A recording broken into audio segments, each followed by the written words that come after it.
എന്തിനാടാ ഞങ്ങൾ എങ്ങനെ നാണം കെടുത്തുന്നേ? കുറച്ചു നാൾ അകത്ത് കിടക്കട്ടെ, അങ്ങനെയെങ്കിലും അവൻ നന്നാവും. സാർ, അദ്ദേഹം ഇപ്പൊ കൂടുതൽ സമയം ഡൽഹിയിലാണ്. I don't care. I want him here. Hi CJ. It's been a long time. Yeah. നാളെ ഹൈക്കോർട്ടിൽ ഒരു മാറ്റർ ഉണ്ടായിരുന്നു, അതുകൊണ്ട് ഞങ്ങൾ ഒരുമിച്ച് ഇങ്ങ് പോകുന്നു. Okay.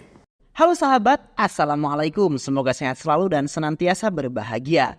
Terima kasih sudah subscribe dan menyimak video-video LK21 Revive. Semoga Tuhan Yang Maha Esa selalu memberikan rezeki yang berkah dan berlimpah ruah untuk sahabat semua. Nah, sebelum kita masuk ke alur ceritanya, kita sapa-sapa dulu nih para penonton setia LK21 Revive, yaitu terima kasih buat Guido Silva dari Timur Leste, Sahrul Ramadan dari Goa, Pedagang Siti dari Probolinggo, Bima Saputra dari Sulawesi Tenggara, Julian Sah dari Sumatera Selatan, BTA Tour Official, Raja Salman, Jenit Wijaya, Devi Cahaya Anggraini dari Bondowoso, dan buat teman-teman yang belum mimin sapa, nanti di next video ya.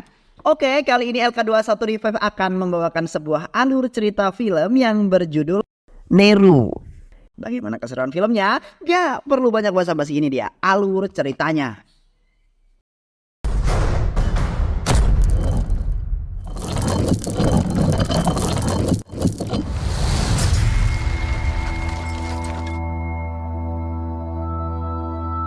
Film ini dimulai ketika seorang polisi mendapatkan sebuah laporan dari masyarakat tentang kasus pemerkosaan.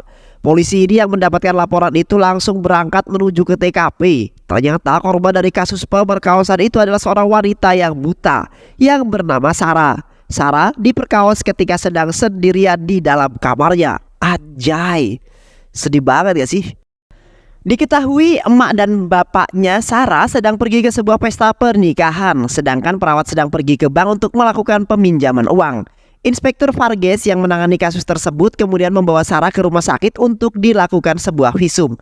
Dan benar saja, setelah menunggu beberapa saat, dokter mengatakan kepada Inspektur Vargas bahwa Sarah memang sudah diperkaos. Hal ini bisa dibuktikan karena dinding kelamin Sarah mengalami memar karena disodok dengan paksa. Anjay, gila gak sih, kasihan banget tuh anak. Namun dokter tidak menemukan adanya sperma di dalam kelamin Sarah. Setelah mengetahui fakta tersebut, Inspektur Vargas kemudian membawa Sarah ke Komnas Perlindungan Seorang Wanita. Di sana, Sarah diminta untuk menceritakan tentang bagaimana pemerkosaan itu bisa terjadi. Sarah lalu menjelaskan kepada mereka semua bahwa saat orang tua dan perawatnya pergi dari rumah, Sarah memaksakan dirinya pergi ke toilet untuk mandi. Namun setelah mandi, Sarah merasakan kehadiran seseorang yang telah menunggunya di dalam kamar. Pria itu lalu menyerang Sarah dan memperkaosnya. Setelah mendengar keterangan tersebut, Inspektur Vargas bersama anak buahnya lalu melakukan penyelidikan terhadap kasus ini. Mereka terus mencari-cari sebuah petunjuk. Namun mereka mengalami kendala untuk menemukan siapa pelakunya. Sarah yang tidak dapat melihat ciri-ciri pelaku membuat para polisi sulit untuk mengetahui identitas pelaku. Namun Inspektur Vargas tidak menyerah begitu saja. Keesokan harinya dia kembali ke rumah Sarah untuk melakukan sebuah penyelidikan. Sesampainya di sana, Inspektur Vargas langsung disambut oleh ayah Sarah yang bernama Mohan. Mohan meminta Inspektur untuk melihat wajah pelaku pemerkosaan itu dari sebuah patung. Inspektur yang mendengar hal tersebut tentu saja merasa aneh. Dia lalu bertanya kepada Mohan, apakah ini memang benar wajah pelaku pemerkosaan Sarah? Mohan lalu membenarkan hal tersebut. Dia juga menambahkan bahwa patung ini diukir sendiri oleh tangan Sarah. Inspektur Vargas yang mendengar hal tersebut tentu saja bingung. Dia kembali bertanya kepada Mohan bagaimana mungkin Sarah yang tidak dapat melihat tapi bisa mengukir sebuah patung. Mohan lalu menjelaskan kepada Inspektur Vargas bahwa dulu Sarah adalah seorang seniman patung, tapi dia kehilangan penglihatannya saat berumur 12 tahun. Inspektur Vargas yang masih penasaran tentang Sarah kemudian bertanya lagi kepada Mohan, lantas bagaimana cara Sarah bisa mengukir wajah pelaku pemerkosaan itu sedangkan dia sama sekali tidak bisa melihatnya. Sarah kemudian menjawab pertanyaan itu. Saat dirinya diperkosa oleh pelaku, Sarah sengaja meraba-raba wajah pelaku dengan jarinya. Hal itu sengaja Sarah lakukan untuk mengetahui bentuk wajah dari pelaku. Dia juga bisa menilai umur pelaku hanya berdasarkan berat suara saja. Dengan menggunakan dua faktor itulah Sarah dapat membuat sketsa wajah pelaku. Mohan lalu mengatakan kepada Inspektur Vargas bahwa mereka mencurigai salah satu remaja yang wajahnya sangat mirip dengan patung tersebut. Remaja itu sempat datang ke rumah dan bertanya mengenai tetangga yang bernama Vinol. Inspektur Vargas lalu pergi menemui Vinol dan menginterogasinya. Vinol lalu mengatakan bahwa pria yang datang ke rumah Mohan saat itu adalah teman kuliahnya yang bernama Michael. Michael tinggal di luar kota. Dia jauh-jauh datang ke sini hanya untuk mengundangku ke acara pernikahannya. Singkat cerita, polisi telah mengetahui keberadaan Michael saat ini. Inspektur Vargas dan anak buahnya langsung bergegas menuju ke bandara dan mengamankan Michael saat itu juga. Michael dibawa ke kantor polisi. Inspektur Vargas kemudian meminta Sarah untuk menganalisa apakah bentuk wajah Michael sama dengan bentuk wajah pelaku yang diukirnya di patung. Sarah lalu memegang wajah Michael sambil menganalisa dan cepat Sarah lalu menampar Michael dengan sangat keras. Ternyata Michael memang pelaku yang memperkaos Sarah. Michael kemudian ditahan oleh pihak kepolisian hingga masa sidang digelar. Usut punya usut, ternyata Michael bukanlah orang sembarangan. Dia adalah anak dari Joseph, seorang pengusaha kaya raya yang tinggal di kota Mumbai. Joseph adalah pemilik dari usaha transportasi terbesar di India yang bernama CG Group.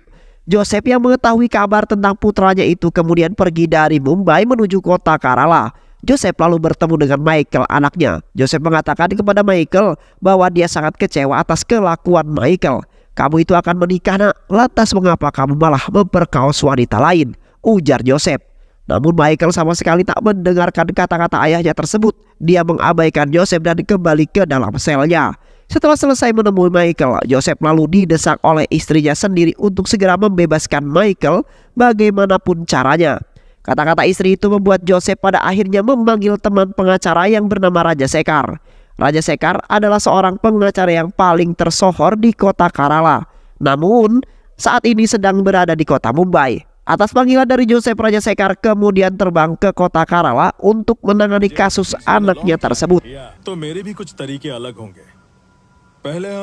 Singkat cerita, sidang pengadilan pun digelar. Raja Sekar mengundang pengacara junior didikannya untuk hadir dan menyaksikan kehebatannya.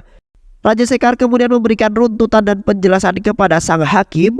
Raja Sekar menuntut Michael agar bisa bebas dengan jaminan karena semua bukti yang dikumpulkan polisi dan korban tidak cukup kuat.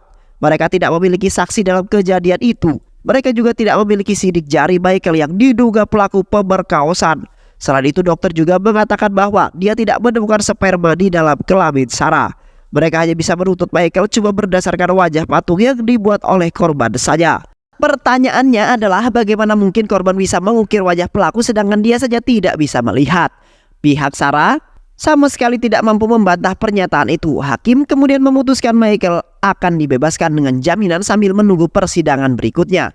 Sarah tentu saja kecewa dengan keputusan hakim, tapi ayahnya menyatakan kepada Sarah bahwa ini belum selesai. Kita harus bangkit untuk mengalahkan mereka. Di sisi lain, Raja Sekar meminta Michael untuk menceritakan kronologi yang terjadi. Bagaimana Michael bisa memperkaos Sarah? Raja Sekar kemudian menceritakan kronologi pemerkosaan itu kepada putrinya yang bernama Purnima. Purnima yang juga merupakan seorang pengacara terkejut setelah mendengar kronologi tersebut. Dia mengatakan kepada ayahnya bahwa hukuman yang paling tepat untuk orang kejam seperti Michael itu adalah kematian. Penjara tidak akan puas dengan orang-orang seperti dirinya. Namun Raja Sekar mengatakan kepada putrinya itu bahwa Joseph, ayahnya Michael, adalah klien dirinya. Sebagai seorang pengacara, mau tidak dia harus membela para kliennya. Keesokan harinya, Vargas mengatakan sesuatu kepada Mohan. Dia mengatakan bahwa dirinya telah dimutasi oleh atasannya ke wilayah lain. Dia akan segera pergi dari kota ini dan digantikan oleh penyelidik yang lain. Vargas meminta kepada Mohan untuk tidak melakukan hal-hal yang sembrono. Dia ingin Mohan berkonsultasi dengannya terlebih dahulu sebelum membuat sebuah keputusan. Karena menurutnya pasti akan ada banyak oknum yang akan memanfaatkan momen kepergiannya untuk mengutus kasus tersebut. Suatu hari, Vargas tak sengaja bertemu dengan kenalannya yang bernama Ahana, seorang mantan panitera dari persidangan. Panitera adalah orang yang membantu hakim menjalankan persidangannya. Vargas kemudian bertanya kepada Ahana tentang kenalan pengacaranya yang bernama Vijay Mohan. Vargas ingin menemui Vijay Mohan untuk menanyakan pendapatnya mengenai kasus pemerkosaan ini. Keesokan harinya, Ahana kemudian membawa Vargas untuk menemui Vijay. Vijay adalah temannya Ahana yang berprofesi sebagai seorang pengacara. Namun dia sudah sangat lama tidak terjun ke dunia meja hijau. Ahana lalu menjelaskan maksud kedatangannya. Tapi sebelum itu dia menanyakan kepada Vijay apakah Vijay sudah mengetahui kasus pemerkosaan terhadap seorang wanita buta akhir-akhir ini. Ya, aku sudah membacanya di koran. Pelaku pemerkosaan itu adalah anak dari CJ Group kan? Ujar Vijay. Ahana lalu menjelaskan kepada Vijay bahwa pengacara sekaligus penuntut umum dari pihak korban sama sekali tidak bisa diandalkan. Dia tidak mampu berkutik di hadapan Raja Sekar. Alhasil, terduga tersangka dalam kasus ini bisa bebas dengan jaminan. Ahana lalu berkata kepada Vijay bahwa dia dan Inspektur Varghese ingin agar Vijay lah yang menjadi jaksa penuntut umum bagi si korban. Namun, Vijay dengan tersenyum menolak permintaan mereka dan meminta mereka mencari pengacara lain saja. Vijay tidak yakin apakah masih memiliki kemampuan untuk berdiri di meja hijau atau tidak. Tapi Ahana mengatakan kepada Vijay bahwa semenjak Raja Sekar menjadi pengacara sebagai tersangka, tidak ada pengacara lagi yang berani berhadapan dengannya. Ahana juga menambahkan kepada Vijay bahwa ini adalah momen yang pas untuk membalas perbuatan Raja Sekar dahulu kala. Tapi Vijay kembali menolak permintaan mereka. Dia sama sekali tidak menyimpan dendam kepada Raja Sekar karena masih mengalami kebutuhan. Ahana dan Inspektur Varghese kemudian mengajak Vijay untuk pergi ke suatu tempat. Usut punya usut, ternyata mereka membawa Vijay ke rumah Sarah. Ayah Sarah kemudian memperkenalkan kepada Sarah tentang Vijay yang akan menjadi pengacara baru bagi kasusnya Sarah. Vijay terkejut mendengar kata-kata itu karena dia sama sekali tidak pernah mengiyakan untuk menjadi pengacara Sarah. Varghese, Ahana dan ayahnya Sarah kemudian meninggalkan Vijay berdua bersama Sarah. Vijay yang melihat hal itu tentu saja menjadi bingung. Sarah lalu berterima kasih kepada Vijay karena mau menjadi pengacaranya. Dia bersyukur karena masih ada pengacara yang mau membela dirinya. Sarah lalu menjelaskan Vijay tentang kronologi kasus pemerkosaan itu. Vijay kini mengerti tentang penderitaan yang dialami Sarah. Dia bersimpati atas apa yang menimpa dirinya. लेकिन इन सब में से मैं बाहर निकलूंगी बस इसी भरोसे के साथ जिंदा हूं मैं. Di tengah perjalanan pulang, Vijay kemudian mengatakan kepada Ahana dan Inspektur bahwa dia akan mengambil kasus ini dan menjadi pengacara Sarah. Keesokan harinya, ayahnya Sarah yaitu Mohan datang menemui Inspektur Varghese dan bertanya padanya, "Pak, apakah baik-baik saja jika kita menyerahkan kasus ini kepada Vijay? Dia kan sudah lama tak terjun ke pengadilan, Pak," ujar Mohan. Tapi keraguan Mohan itu langsung ditepis oleh Inspektur Varghese. Inspektur meyakinkan Mohan bahwa kemampuan dan pengetahuan Vijay di bidang hukum masih sangatlah tajam. Dulu dia adalah orang yang sering menangani kasus-kasus besar. Banyak pengacara yang meminta pendapatnya sebelum bertugas di pengadilan. Mohan yang mendengar kehebatan Vijay tentu saja bingung mengapa dia bisa berhenti menjadi pengacara padahal dia adalah orang yang hebat. Ahana yang mendengar hal tersebut kemudian menceritakan kisah masa lalu Vijay. Beberapa tahun yang lalu Raja Sekar adalah pengacara senior yang memiliki karir yang cukup cemerlang. Sedangkan Vijay baru memulai karirnya sebagai pengacara junior dari kantor Raja Sekar. Tapi seiring berjalannya waktu, Vijay berkembang dengan sangat cepat. Di saat yang bersamaan anak Raja Sekar yang bernama Purnima juga menjadi pengacara junior. Maksud Purnima membuat dirinya dekat dengan Vijay. Namun Raja Sekar tidak menyukai kedekatan mereka. Apalagi Raja Sekar mulai menganggap perkembangan Vijay sebagai sebuah ancaman karena suatu saat bisa membahayakan karir pengacaranya. Singkat cerita, Vijay sudah resmi menjadi seorang pengacara tunggal. Dan di saat juga Ahana juga resmi dilantik menjadi panitera pengadilan. Mereka menjalani kehidupan masing-masing. Namun pada suatu kasus, Vijay meminjam sebuah dokumen pengadilan dari Ahana dan berjanji akan mengembalikannya esok harinya. Ahana yang percaya kepada Vijay kemudian memberikan dokumen tersebut. Namun sebenarnya secara peraturan tindakan Ahana ini adalah sebuah pelanggaran hukum. Panitera tidak boleh memberikan dokumen pengadilan pada siapapun. Tapi terkadang para panitera seperti Ahana juga melakukan hal yang sama untuk membantu pengacara yang menurutnya benar dan bisa dipercayai. Tapi entah bagaimana ceritanya, dokumen itu justru hilang dari tangannya Vijay dan tentu saja melahirkan masalah besar. Pengadilan lalu menggelar sidang dan memutuskan untuk menangguhkan status Vijay sebagai pengacara selama 5 tahun. Sementara Ahana dipecat dari pekerjaannya sebagai panitera pengadilan. Tak lama kemudian Vijay dan Ahana mengetahui bahwa Raja Sekar adalah dalang di balik semua ini. Dia telah mencuri dokumen itu dan melaporkannya kepada pengadilan. Selang beberapa waktu, Raja Sekar lalu menikahkan putrinya yaitu Purnima dengan seorang pengacara dari Mahkamah Agung. Singkat cerita 5 tahun akhirnya berlalu dan Vijay kembali menjalankan tugasnya sebagai pengacara. Raja Sekar yang menilai kembalinya Vijay bisa membahayakan karirnya kemudian bekerja sama dengan Dewan Pengacara dan Mahkamah Agung untuk terus-menerus mendesak Vijay agar tidak menjadi pengacara lagi. Vijay yang sudah lelah dengan apa yang terjadi akhirnya mundur dan tidak ingin menjadi pengacara lagi. Kembali lagi ke masa kini. Di suatu malam Vijay yang sedang menelepon seseorang dikejutkan dengan sebuah berita yang ada di televisi. Televisi itu menyiarkan tentang tanggapan Raja Sekar terhadap kasus pemerkosaan Sarah. Raja Sekar lalu mengatakan kepada awak media yang ada di sana bahwa ini bukanlah kasus pemerkosaan, melainkan hanya kasus tuduhan atau fitnah terhadap kliennya. Keluarga korban sengaja memfitnah anak kliennya untuk mencari uang karena anak kliennya itu merupakan anak konglomerat. Vijay yang mendengar hal tersebut jadi semakin semangat dan termotivasi untuk segera menyelesaikan kasus ini. Dia merasa tertantang dengan kata-kata dari Raja Sekar. Vijay lalu bergerak untuk mempelajari kasus pemerkosaan ini. Dia datang bertemu Varghese untuk menanyakan barang bukti dan menanyakan kepada Sarah tentang kronologi pemerkosaan yang terjadi. Vijay kemudian memeriksa ulang kamarnya Sarah dan bertanya pada beberapa saksi setempat.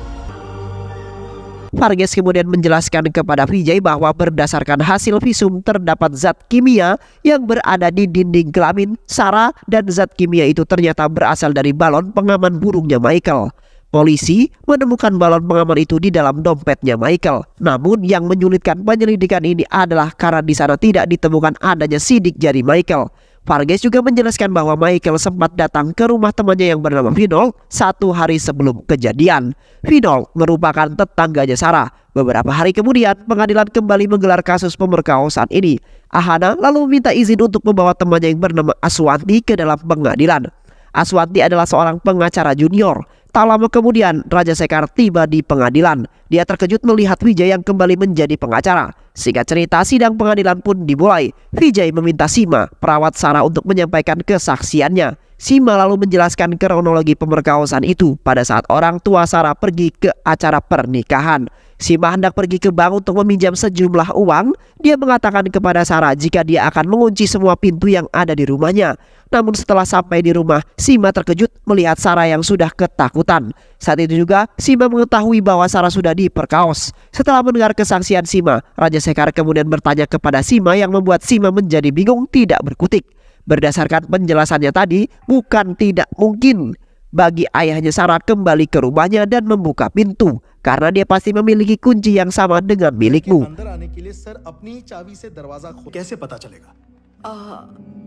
Saksi yang kedua lalu dihadirkan. Kali ini ibunya Sarah yang akan menyampaikan kesaksiannya. Pada hari itu tanggal 26 Desember, Michael datang ke rumahnya dan bertanya mengenai Vinod. ये विनोद का घर कहाँ है?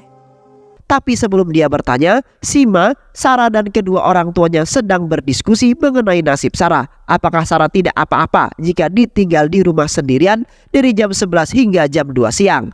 Karena diketahui pada esok harinya mereka akan pergi ke acara pernikahan, sedangkan Sima akan pergi ke bank untuk meminjam uang. Vijay lalu menambahkan kepada hakim bahwa ada kemungkinan Michael mendengar pembicaraan mereka sebelum pergi dari sana. Dia pasti merencanakan aksi pemerkosaan ini dengan sangat matang. Tapi lagi dan lagi, Raja Sekar membantah kesaksian tersebut. Dia mengatakan kepada hakim bahwa pelaku pemerkosaan ini bukanlah anak kliennya, melainkan ayah Sarah itu sendiri. Dia lalu melemparkan tanggung jawab ini kepada anak kliennya untuk mencari duit. Raja Sekar kemudian menceritakan alasannya mengapa dia bisa menuduh Mohan sebagai pelaku utamanya. Yang mulia hakim dan semuanya, seperti yang kita ketahui, Mohan adalah ayah tiri dari Sarah. Dia meninggalkan istri dan kedua anaknya hanya untuk menikahi Praven yang merupakan seorang janda.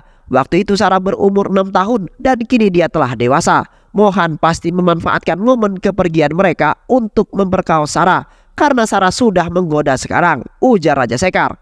Dar, kata-kata itu menyayat hati kedua orang tua Sarah. Mereka menangis dan sama sekali tak mengira jika Raja Sekar akan berkata seperti itu. Di persidangan kedua kali ini, giliran Sarah yang akan bersaksi di hadapan hakim. Sarah lalu menceritakan kronologi pemerkosaan itu bisa terjadi. Pada saat dia selesai mandi, Sarah menyadari kehadiran seseorang di dalam kamarnya. Orang itu lalu menyerang Sarah dan memperkaosnya. Orang itu mengancam akan menggorok leher Sarah jika dia sampai berteriak. Sarah yang terkejut dengan ancaman itu kini meraba-raba wajah pelaku untuk mengingatnya. Setelah pelaku pergi, Sarah lalu membuat patung ukiran wajah pelaku tersebut. Raja Sekar yang heran mendengar itu kemudian bertanya kepada Sarah, bagaimana dia yang buta bisa membuat patung ukiran wajah orang? Itu adalah hal yang mustahil dilakukan bagi orang buta.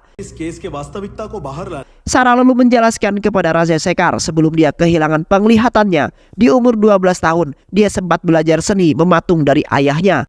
Namun penjelasan Sarah itu justru menjadi bumerang bagi dirinya sendiri. Raja Sekar lalu berkata kepada hakim, kini semuanya menjadi jelas. Patung itu bukanlah diukir oleh tanganmu, melainkan diukir oleh ayahmu. Ayahmu mengukir wajah Michael karena mengetahui bahwa dia adalah anak konglomerat dan kalian berniat memeras harta ayah Michael. Benar begitu bukan? Raja Sekar terus menyerang Sarah sambil membuat seolah-olah Mohan adalah pelaku pemerkosaannya. Tapi Sarah berhasil menepis semua tuduhan tersebut. Dia menjawab semua pertanyaan Raja Sekar sesuai dengan arahan Vijay. Vijay berhasil mengendalikan jalannya persidangan yang kedua. मैं कह रही थी Your Honor, we are mentally objecting. Better you try to change, Mr. Senior. Tapi di persidangan yang berikutnya, Vinod dihadirkan untuk menjadi saksi atas pemerkosaan yang dilakukan Michael. Namun, Vinod justru mengubah kesaksiannya dan cenderung mendukung Michael. Vinod menjelaskan bahwa pada hari Minggu tanggal 27 Desember, dia beserta keluarganya pergi ke gereja untuk menghadiri sebuah festival. Tapi sebelum pergi, dia sama sekali tidak melihat ada Michael yang datang ke rumah Sarah. Kesaksian Vinod itu membuat jalan persidangan kini menyudutkan Sarah. Apalagi ditambah dengan kesaksian Michael yang mengatakan kepada hakim bahwa saat di hari kejadian, dia sudah pergi menghadiri acara pesta oleh teman-temannya saat subuh hari. Tapi keesokan harinya polisi justru datang menangkapku di bandara, ujar Michael. Michael menegaskan kepada hakim bahwa dia bukanlah pelaku pemerkosaan ini. Michael juga berjanji akan segera membawa saksi yang bisa membenarkan pernyataannya. Hakim lalu menutup sidang ketiga dan menyampaikan bahwa sidang yang keempat akan digelar bulan depan dengan agenda penyampaian saksi dari terduga pemerkosaan. Mohan, Ahana dan Aswati memanfaatkan jeda waktu itu untuk mengusut kebenaran atas pernyataan Michael. Mereka mulai menyelidiki tentang Michael yang pergi menghadiri acara teman-temannya. Mohan lalu meminta Aswati untuk memverifikasi nomor Michael melalui tower-tower searah dengan tujuan Michael. Dan benar saja, nomor Michael memang terlacak di tower-tower tersebut. Ahana lalu pergi ke sebuah resort yang menjadi tempat berlangsungnya acara untuk mencari bukti. Namun di sana sama sekali tidak mendapatkannya karena di sana resort tersebut tidak ada CCTV yang terpasang. Singkat cerita, kini persidangan keempat sudah digelar. Saksi pertama adalah temannya Michael yang kini sebut saja sebagai Raju. Pada hari Sabtu tanggal 26 Desember, Michael bersama Raju sedang makan pagi di Hotel Empire. Namun keesokan harinya, Michael berpisah dengan Raju saat jam 12 siang. Dia pergi untuk menghadiri acara pesta bersama teman-temannya di daerah Kanalur. Namun di sisi lain, Ahana sudah melakukan penyelidikan di Hotel Empire. Ahana meminta kepada pihak hotel untuk menunjukkan CCTV pada hari Sabtu dan Minggu. Namun staf IT hotel malah mengatakan harddisk CCTV tersebut sudah lama rusak. Ahana lalu melaporkan kejadian ini kepada Vijay dan ada di pengadilan. Vijay lalu meminta hakim untuk memerintahkan polisi agar memperbaiki harddisk tersebut. Dan hakim pun setuju. Kini pengadilan ditunda sementara waktu. Polisi lalu bergerak untuk memperbaiki harddisk hotel tersebut. Dan pada persidangan berikutnya, hakim memutarkan tayangan CCTV tersebut. Ternyata CCTV memang memperlihatkan Raju dan Michael sedang makan di hotel pada hari Sabtu 26 Desember.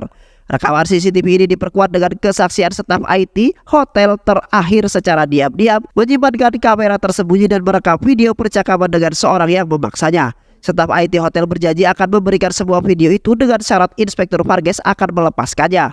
Di persidangan selanjutnya, Vijay kembali menghadirkan staf IT hotel tersebut sebagai saksi. Staf IT tersebut mengatakan bahwa dia telah merubah video rekaman CCTV karena diancam oleh seseorang.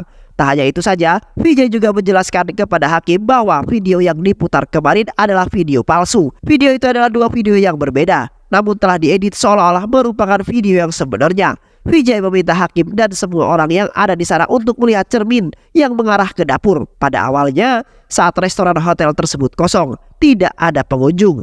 Di cermin itu terlihat sebuah bencana yang di atas meja. Namun ketika restoran ramai dan Raju datang bersama Michael, tiba-tiba saja bencana yang ada di cermin itu hilang. Itu artinya video rekaman itu adalah video palsu yang terdiri dari dua buah video yang berbeda dan sudah diedit seolah-olah mirip semirip mungkin. Untuk lebih mempercayakan, hakim Vijay juga memutarkan video tentang staf ahli IT yang sedang diancam oleh seseorang. Dan ternyata Raja Sekar lah orang yang mengancam staf IT tersebut. Hakim dan semua orang yang ada di sana tentu saja kaget. Vijay lalu meminta kepada hakim dan pengadilan untuk melakukan tindakan yang tepat guna melawan pengacara terdakwa alias Raja Sekar. Hakim lalu memerintahkan polisi untuk melakukan sebuah penyelidikan terhadap Raja Sekar dan akan memanggil semua teman-teman terdakwa yang melakukan pesta ke pengadilan berikutnya. Peristiwa memalukan ini ternyata menjadi hot news di berbagai media televisi setempat. Mereka menyiarkan tentang Raja Sekar yang melakukan hal-hal licik dan kotor hanya untuk memenangkan kliennya. Berita-berita negatif itu membuat nama baik Raja Sekar sebagai pengacara tersohor kini menjadi rusak. Di sidang berikutnya, Raja Sekar yang masih dalam pengawasan dan penyelidikan polisi tidak dapat mendampingi Michael sebagai pengacara. Oleh karena itu, Raja Sekar lalu mengutus anaknya yaitu Purnima untuk menggantikan dirinya sebagai pengacara Michael. Purnima membawa keempat teman Michael untuk menjadi saksi atas kasus yang menimpa Michael. Satu persatu teman Michael menyampaikan kesaksiannya. Mereka sangat yakin bahwa Michael pasti tidak bersalah. Mulai dari kapan mereka sampai, kapan Michael tiba, kapan acara itu diselenggarakan dan selesai, hingga kapan mereka check out dari resort. Kesaksian mereka itu diperkuat dengan pemilik resort yang bersaksi bahwa Michael bersama teman-temannya memang check-in di resortnya pada Minggu 27 Desember dan check out di keesokan harinya. Namun bukan Vijay namanya jika tidak berhasil membungkam semua kebohongan mereka. Dengan metode interogasi sederhana yang dilakukan Vijay, dia bisa dengan mudah mematahkan kesaksiannya tersebut. Vijay menginterogasi semua saksi yang dibawa Purnima di ruangan yang terpisah sehingga mereka tidak mengetahui pertanyaan yang diberikan Vijay satu sama lain. Vijay bertanya kepada mereka sebuah pertanyaan yang sangat sederhana, yaitu mobil apa yang digunakan oleh Michael saat menghadiri acara itu. Mereka semua dengan yakin dan percaya diri mengatakan bahwa Michael mengendarai mobil Civic berwarna biru. Tapi ketika Vijay menanyakan tentang pakaian apa yang dipakai oleh Michael saat hadir di pesta itu, mereka semua kompak menjadi lolak dan mengatakan bahwa mereka tidak mengingat pakaian apa yang dikenakan Michael. Vijay lalu menegaskan kepada mereka, bagaimana mungkin kalian bisa dengan mudah mengingat dan menceritakan detail kegiatan Michael hingga jam demi jamnya, tapi kalian sendiri tidak bisa mengingat pakaian yang digunakan Michael. Come on man, itu hanyalah pertanyaan mudah, ujar Vijay. Mereka semua hanya bisa diam tertunduk malu. Vijay kemudian mengatakan kepada hakim bahwa semua kesaksian yang dikatakan saksi pada hari itu adalah kesaksian palsu. Karena nyatanya Michael sama sekali tidak pernah hadir dalam acara tersebut. Michael tidak datang ke resort tersebut pada hari Minggu tanggal 27 Desember. Mobil milik Michael memang melintasi jalan yang mengarah ke resort. Tapi yang mengemudikan mobil itu bukanlah Michael, melainkan sopir pribadi yang bernama Robin. Tak berhenti sampai di situ, Vijay lalu memberikan hakim sebuah salinan resmi dari dokumen Pengadilan Tinggi Mumbai pada tahun 2016. Salinan itu berisi tentang laporan kasus pemerkosaan, namun hingga saat ini orang yang diduga sebagai pelaku pemerkosaan masih berkeliaran bebas. Dia tak kunjung ditangkap polisi karena polisi kekurangan barang bukti. Dan orang yang diduga sebagai pelaku pemerkosaan itu bernama Michael Joseph, putra dari Christopher Joseph, pemilik perusahaan CJ Group. Dengan kata lain, terdakwa kasus pemerkosaan saat ini sama dengan terdakwa pemerkosaan pada saat ini. Semua orang yang ada di sana terkejut mendengar penjelasan Vijay, termasuk juga Purnima dan ayahnya Raja Sekar.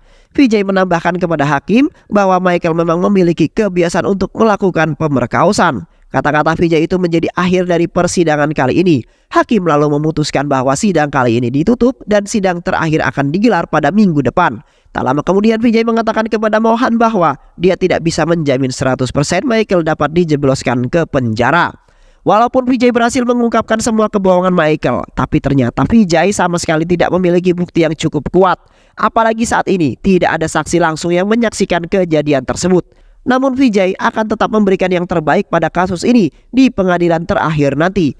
Vijay mengatakan kepada Mohan bahwa dia akan melemparkan umpan terakhirnya. Jika mereka tidak memakan umpan itu, maka takdirlah yang akan menentukan. Singkat cerita, kini pengadilan terakhir digelar. Sarah juga ada di sana untuk menyaksikan keputusan hakim. Vijay lalu menyampaikan kepada hakim tentang asumsinya bagaimana Michael bisa melakukan pemerkosaan ini. Pada saat Michael datang ke rumah Sarah, dan dia sebenarnya sudah mengetahui bahwa Sarah adalah seorang gadis buta yang akan ditinggal pergi oleh orang tua dan perawatnya. Michael yang melihat kesempatan itu kemudian memutuskan untuk menginap sebentar di rumah Vinod. Di malam harinya, Michael kemudian menghubungi Raju, sopir pribadinya, untuk datang ke lokasi yang nanti dia berikan esok paginya. Keesokan harinya, Vinod dan keluarganya kemudian pergi ke gereja untuk menghadiri sebuah festival. Dan tak lama kemudian, Raju datang dengan membawa mobil pribadi Michael. Michael lalu menukarkan HP-nya dengan HP Raju. Dia juga meminta Raju untuk pergi ke sebuah resort yang ada di daerah Kantalur. Dan ketika orang tua serta perawat Sarah pergi dari sana, Michael lalu menjalankan aksinya. Dia pergi ke rumah Sarah dan memanjat dinding rumahnya, baru menyelinap masuk ke dalam kamar Sarah. Saat itu Michael melihat Sarah yang akan pergi ke kamar mandi. Ketika dia mengetahui bahwa Sarah tengah mandi, dia langsung melepas pakaiannya dan langsung memakai balon keamanan burungnya. Dan ketika dia melihat Sarah yang baru saja selesai mandi, Michael langsung menyerangnya dan mengancam akan menghabisinya. Dia lalu memperkosa Sarah yang sama sekali tidak melawan. Sarah yang kini mulai lemas, tidak berdaya, lalu meraba bentuk wajah pelaku untuk diingat. Dan ketika situasi sudah membaik, Sarah lalu mengukir wajah pelaku menjadi patung berdasarkan suara dan bentuk wajah pelaku. Berdasarkan asumsi dan semua bukti yang sudah terkumpul, Vijay lalu meminta kepada hakim untuk menghukum pelaku dengan semaksimal mungkin sesuai dengan pasal undang-undang yang berlaku. Setelah Vijay selesai menyampaikan tuntutannya, kini giliran Purnima yang berbicara. Purnima meminta hakim untuk tidak mengabulkan semua tuntutan Vijay karena diketahui kliennya Michael bukanlah pelaku dari kasus pemerkosaan ini. Pihak Vijay tidak memiliki bukti yang kuat untuk bisa menjadikan Michael sebagai tersangka. Mereka hanya memiliki satu barang bukti saja dalam kasus ini, yaitu patung ukiran wajah terduga pelaku yang itu pun dibuat oleh seorang gadis yang tidak dapat melihat. Purnima lalu meminta hakim untuk menimbang adanya kemungkinan Mohanlah yang membuat patung tersebut. Karena menurut pengakuannya sendiri, dia adalah seorang seniman patung. Sementara itu, hingga saat ini tidak ada satupun bukti yang mengatakan bahwa korban alias Sarah memiliki kemampuan mengukir patung. Jebret, umpan Vijay telah disambar oleh lawan. Kata-kata Purnima itu adalah kata-kata yang paling dinantikan oleh Vijay. Vijay yang mendengar kata-kata itu langsung bangkit dari tempat duduknya dan meminta izin kepada hakim agar korban diberikan kesempatan untuk menunjukkan keahliannya. Purnima yang mendengar hal itu langsung menjadi panik. Dia meminta hakim untuk menolak usulan tersebut. Namun, hakim yang adil justru menyetujui permintaan Vijay. Hakim bertanya kepada Vijay, bagaimana cara kita bisa mendemonstrasikan keahlian korban. Vijay lalu mengatakan kepada hakim bahwa kita harus memilih salah satu orang yang di ruangan ini dan korban akan menyentuh wajah orang itu untuk nanti diukir menjadi seorang patung. Purnima lalu menyampaikan kepada hakim untuk membiarkan pihak mereka yang menentukan orang tersebut dan meminta agar proses pengukiran ini dilakukan di ruangan yang tertutup seperti kasus aslinya. Mereka juga meminta agar hakim memberikan batas waktu selama 5 menit untuk korban memegang wajah. Hakim lalu menyetujui semua permintaan itu. Usut punya usut, ternyata orang yang diajukan oleh pihak Purnima adalah Raja Sekar. Sarah mulai memegang wajah Purnima, tapi Purnima berusaha untuk menghancurkan emosi Sarah. Dia terus menghina dan mengatakan hal-hal buruk mengenai orang tua Sarah yang akhirnya membuat Sarah kehilangan fokus dan menangis. Singkat cerita, waktu 5 menit pun berakhir. Sarah mulai mengukir wajah Raja Sekar dengan emosi yang bercampur aduk. Semua masyarakat menyaksikan proses pengukiran patung tersebut sambil berharap cemas kepada Sarah. Namun tak lama kemudian, Sarah berhasil menyelesaikan patung ukirannya dan patung itu kemudian dibawa ke pengadilan untuk diperlihatkan. Hakim yang telah melihat patung itu lalu memanggil Raja Sekar dan meminta berdiri di samping ukiran patung tersebut. Dan ketika patung diputar menghadap semua orang, mereka semua langsung terkejut karena ukiran patung itu sangat mirip dengan wajah Raja Sekar. Karena hari itu sudah malam, sidang pembacaan vonis kemudian ditunda dan diumumkan esok harinya. Kini, hari yang ditunggu-tunggu pun tiba. Berdasarkan semua barang bukti dan tingkat kejahatan yang sudah dilakukan terdakwa pelaku, hakim memberikan putusan bahwa terdakwa pelaku pemerkosaan Michael Joseph divonis bersalah dan akan menerima hukuman penjara seumur hidup serta denda 400 juta rupiah kepada korban. Pihak Sarah bersorak bahagia atas putusan hakim. Mereka merasa sangat puas dengan putusan itu. Sidang akhirnya ditutup dengan kemenangan Vijay dan keadilan untuk Sarah. Vijay yang hendak keluar dari ruangan sidang kemudian dihampiri Raja Sekar dan pengacara yang lainnya. Mereka mengucapkan selamat kepada Vijay karena telah berhasil memenangkan kasus ini. Tak berselang lama, Mohan, Sarah beserta keluarganya kemudian menghampiri Vijay dan mengucapkan terima kasih yang mendalam. Sarah juga meraba wajah Vijay untuk mengingatnya seumur hidup. Mereka lalu keluar dari ruang persidangan dan mendapatkan hormat dari awak media yang menunggunya di luar. Dan film pun selesai. Yang paling besar di bumi bukanlah gunung atau lautan, melainkan hawa nafsu yang sulit dikendalikan. Dan orang terkaya adalah yang menerima takdir Allah dengan senang hati. Terima kasih ya sudah menyimak video-video LK21 Revive. Semoga sahabat semua terhibur dan sampai bertemu lagi di video-video berikutnya. Sehat selalu. Wassalamualaikum warahmatullahi wabarakatuh.